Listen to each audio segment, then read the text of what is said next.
Hello guys, welcome to my channel. I am now in London, in the second zone of London, Greenwich Station, and I am just about to go inside a typical British house and we're gonna compare American houses to British ones. So if you're interested in watching and seeing the differences, please follow me. Let's go!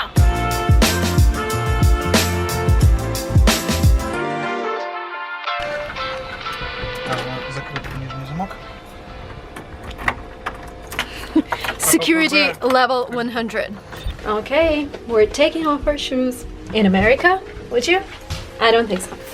Guys, I am going to start my tour with a bathroom. And you know what's the most funniest thing? In Great Britain, you can still switch off light by pulling a string attached to the ceiling. So you just pull it.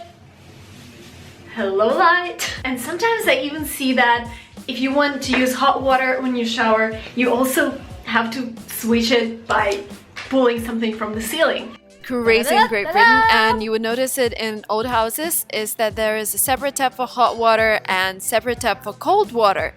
And this tap is extremely hot and this tap is extremely cold.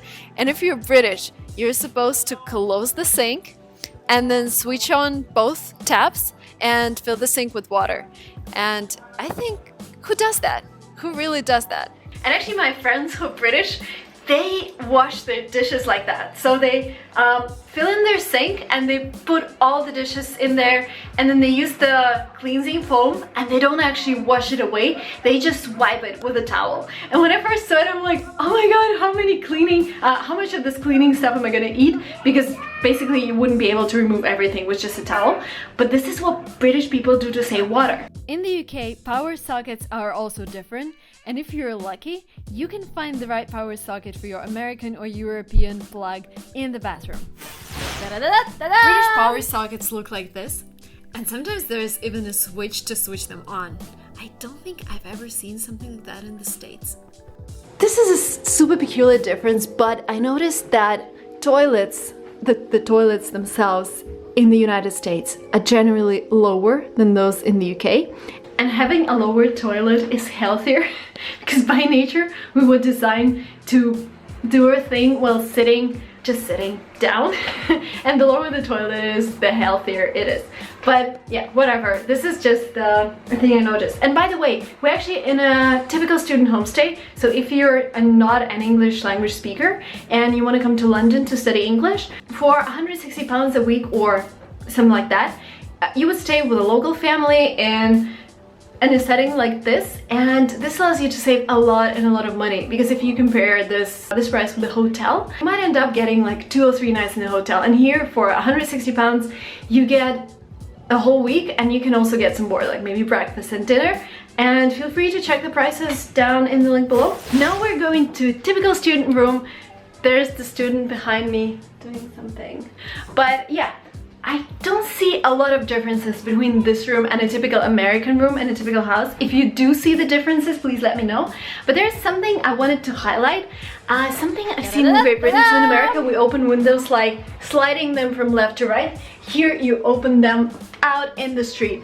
As I said, British people really save energy, and you wouldn't see this thing working. This is the heater. But if you want to switch it on, you just, I don't know, select 5 in winter.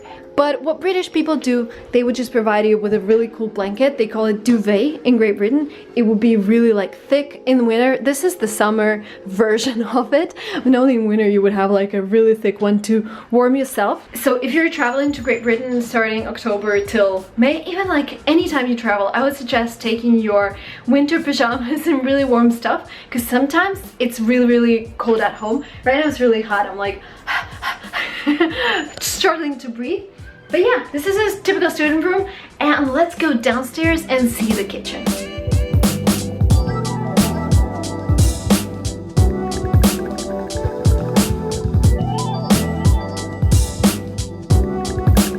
Off top, guys, have you seen anything like that? I just, like, the first time I see it, you can actually stick your headphones to your computer.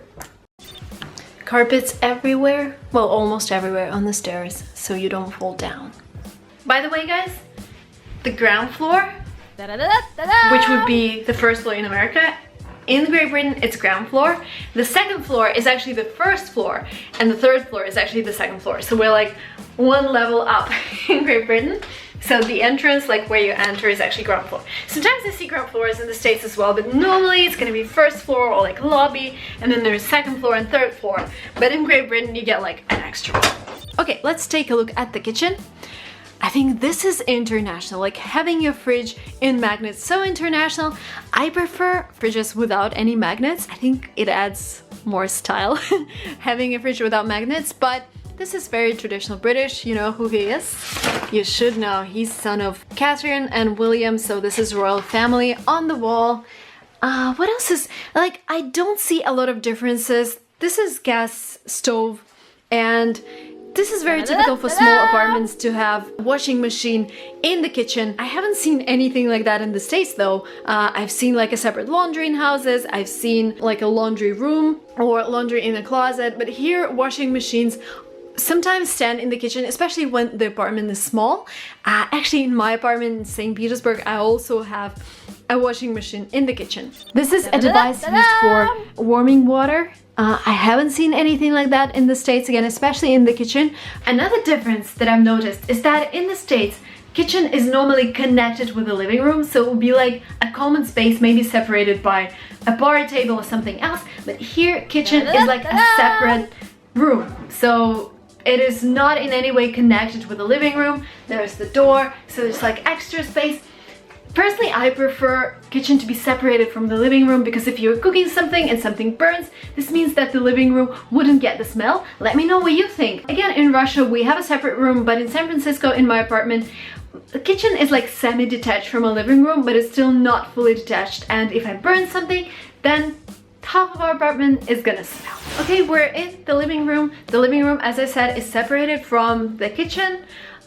Standard living room. What I like about Great Britain is that normally if you live in your own house, even if it's a semi-detached house, you will have like a small garden in the back. These guys haven't done anything with the garden, just green grass, but still a cool place to relax during the day. I know when you have, especially when you have a dog, you will just let it out and it will walk around the garden and you don't have to walk it if it's raining, for example. This tree in Russia is called money tree, and if it grows really big at home, that means that the household is gonna prosper and you're gonna have a lot of money. I don't know whether to believe it or not, but yeah, everything is great financially in this family. And as you see, I suppose this family had a lot of Russian students, because this is all very typical Russian. And yep, small backyard. This is the living room, all white, really nice. Okay guys, this was it. This was my tour of a British house, and I tried to compare it with American house. So I've lived in the States for almost like 9 months. I'm still not American, but I can notice some differences. If you are from the States or Canada, and if you notice any other differences, please let me know what they are in the comments below. And if you are not from the States, if you're not an English language speaker, and if you want to experience living in such a British house, there is a link below to Linguatrip. You can book any course in London and choose homestay accommodation. It's gonna be really basic, but it's gonna be a real experience of London life.